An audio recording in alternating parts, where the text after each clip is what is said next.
Capricorn, hello! Welcome dito sa iyong first week of April reading. Maraming salamat Capricorn kung nag-subscribe ka na sa aking YouTube channel at kung nag-like and follow ka na rin sa aking Facebook page. Maraming salamat din sa ating mga YouTube channel members, sa mga nag-avail ng subscription sa ating Facebook page at sa mga nag-avail ng mga reading services natin. Lalong-lalo na yung mga pabalik-balik, yung mga veterano na at suki na. Ayan. Mag-PM lang kayo doon sa aking Facebook page, no, kung balak nyo mag-inquire or mag-book about reading services.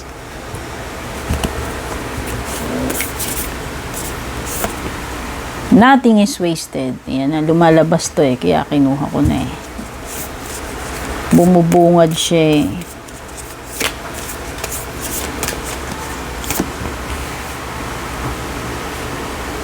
Rabbit. Wow! Now is a lucky time. Uy, mukhang buenas itong first week mo, Capricorn. Oh. Rabbit. Ito ay maswerteng pagkakataon para sa iyo. I-maximize mo yan, yung iyong opportunity. Dalawa to, kuha pa tayo. Sa tingin ko, tignan mo yung powerful combination ng vulture and rabbit. Nothing is wasted. Now is a lucky time. Talagang ito talaga yung lumalabas sa'yo, hindi natin ma-deny. Spirit has a plan. Naku, ano ng mga energies mo dito? So, i-discuss na natin.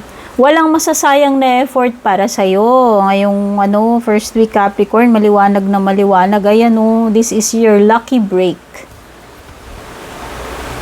Maswerteng pagkakataon ito sa'yo. Kaya kahit na kung ako sa'yo, gawin mo na yung mga gagawin mo. Kasi ayan walang masasayang dito na effort.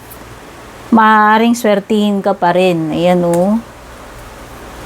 Sa tingin ko, mukhang kahit anong gawin mo dito, baka magiging maganda or maswerte yung outcome mo. Spirit has a plan.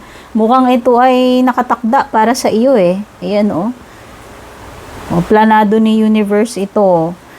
Kaya kung ako sa'yo, make the most of it habang maswerte ka, habang andyan yung mga opportunities. Kasi walang masasayang. Ayan nothing is wasted. Samantalahin ang maswerte at magandang pagkakataon na ipinadala sa'yo ni universe dyan. Regalo niya sa'yo yan ngayong first week of April. Tsaka diba, hindi naman laging swerte. Kaya dapat pag maswerte i-maximize natin.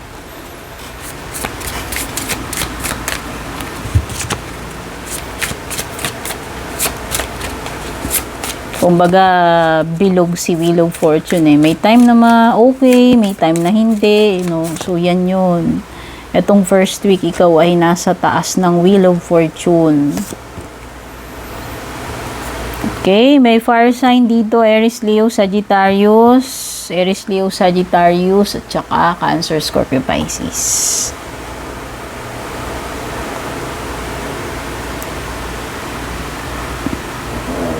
Merong young energy and merong matured energy. King. So, pwedeng merong mag-ama dito or kung i-relate sa edad, pwedeng magjowa man hindi. Pwedeng mas yung isa. Mas matured yung isa, tas yung isa parang pa lang. Inexperienced. Kulang pa sa experience. Bata pa. O pwedeng pa lang. Bago pa lang, kakasimula pa lang, marami pang dapat aralin, Pwedeng hindi pa siya experienced or matured enough. Kagaya nitong ni King of Cups. King of Cups is something na master mo na itong ginagawa mo. Kumbaga expert ka na dyan. Emotionally matured, stable ka na. So, ano naman tinutukoy dito? Negosyo man yan, or kung ano man itong ginagawa mo, nasasabi natin na ikaw ay experienced na pagdating dyan sa larangan na yan. Alam mo na Marami ka nang natutunan. experience, compared dito kay Page of Wands.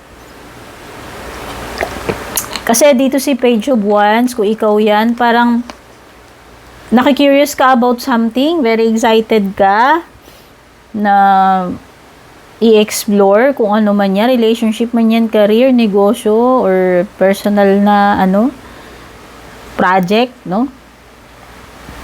So, nakikita ko dito na parang gustong-gusto mong ma-experience, gustong-gusto mong matutunan yan, masubukan, no? Parang nakikita ko dito sa King of Cups, kahit stable ka na rito, parang may mga, parang feeling mo meron pa rin naghahanap ka pa ng something na kukumpleto sa'yo, kasi parang despite na successful ka na, parang feeling mo meron pa rin kulang. Yun yung hinahanap mo, yung parang happiness or fulfillment, no?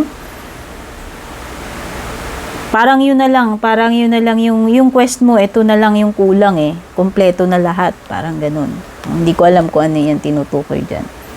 At maliwanag dito na magsisimula ka talaga. Ayan Page of Wands, Ace of Wands. So may good news din, ayan. Makaka-receive ka ng magagandang mensahe dito or kumpirmasyon, no? This is a yes card. Expect mo good news, no? Kung sa negosyo man 'yan or sa trabaho mo. Pagdating sa travel plans, oo, maganda rin. Maganda ring indikasyon, meron kang 3 of Wands, possible na parang may dito, pagta-travel by tubig. Ayan O baka naman overseas, pwedeng abroad or pwedeng literal na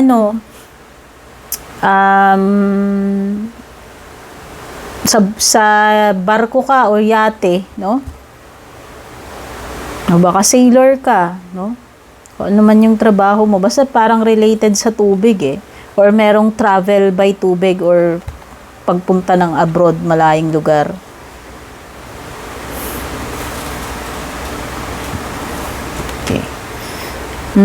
So, parang na-feel ko dito may isa ka pang, kumbaga, parang yun na lang yung hindi mo nararating na lugar. O baka may kinalaman sa traveling. Parang may mga, yung bucket list, no? So, sabihin na natin, next destination mo is France. Halimbawa, parang hindi ko na lang napupuntahan, Netherlands, ganyan, or Germany, yung parang mga tipong ganun. Ayan. So, ina-explore mo yung possibilities dito. Nakikita ko. Nag-explore ka ng possibilities sa ibang bansa. Ayan. O, pwedeng may mga iniisip kang plano dito. Okay? Pero yun na nga. So, yung iba, this is a sign na mag-i-start na kayo. Kung ano man yung sisimulan ninyo, Ace of Wands, no? Trabaho man yan, or bagong partnership, bagong relationship, basta merong dito, parang magsisimula na. Tignan na natin yung love life mo, Capricorn.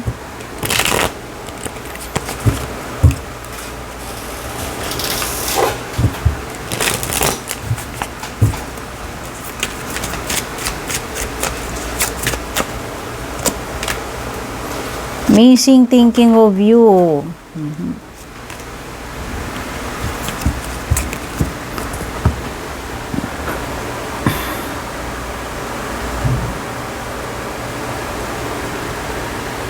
Hoy, may energy ng dating, whether ikaw ito, ayan, dating or may makikilalang bagong person.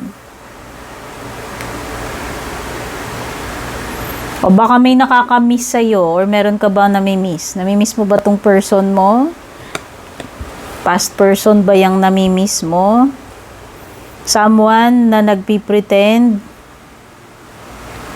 hindi sinasabi yung totoong nararamdaman, no? Pero namimiss naman pala. Ayan.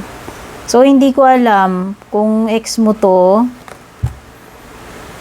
Pero meron na kasi ditong meron ng may nakilala na So, hindi ko alam kung ikaw ito o yung person mo. No, pwedeng namimiss mo siya, pero pwedeng may bagong person na rin to, or pwedeng siya naman yung nakakamiss sa'yo, pero may nakilala ka ng bago ngayon na person. At pwedeng iba nasa dating, na kayo, nasa dating stage na kayo with the new person, Pero, you have to be careful kasi kung ang tinutukoy ditong nakamaskara is itong bagong person na nakilala mo, which is yung nakaka-date mo ngayon, mag-ingat ka kasi pwedeng, hindi niya lahat, kumbaga hindi mo pa ganun kakilala tong person na to. Hindi pa niya lahat nire-reveal sa iyo kung ano talaga yung yung tunay na intention niya or yung 100% na pagkatao niya sa iyo, no. So pwedeng hindi mo pa alam, pwedeng may mga hidden dito sa person na to. Okay?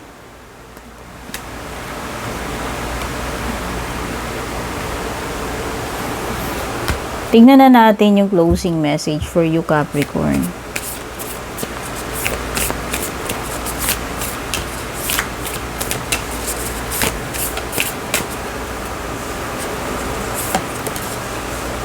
Set your sights higher.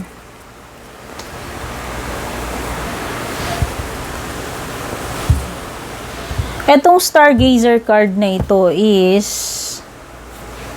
dreaming big. So wag mong bigyan ng limitasyon yung pangarap mo, yung mga possibilities mo. No? Ayan, no. Do not settle for less. At explore mo lahat ng posibleng opportunity para sa iyo. Wag kang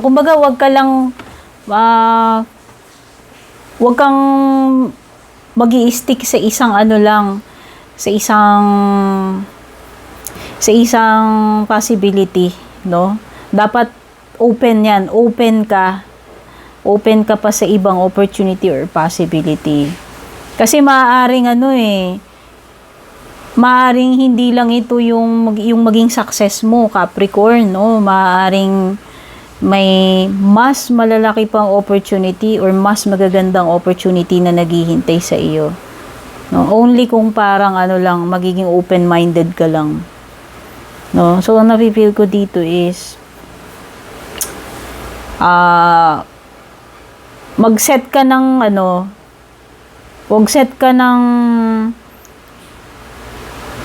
aim high, no? Wag kumbaga parang kontento ka na lang sa ganito. Okay na ako dito, yan. Kumbaga kung hanggang saan yung possibility na pwede mong maabot yun, try mo yun. No? Wag kang tumigil agad sa isa lang. Yan. So, nakikita ko dito is parang sa career mo eh. Kaya nga sabi ko, dream big. Explore mo lahat ng possibilities. Kasi, pwedeng hindi lang ito yung ma-achieve mo. Yun. Parang may mas something bigger out there na naghihintay sa iyo, Capricorn. Take care.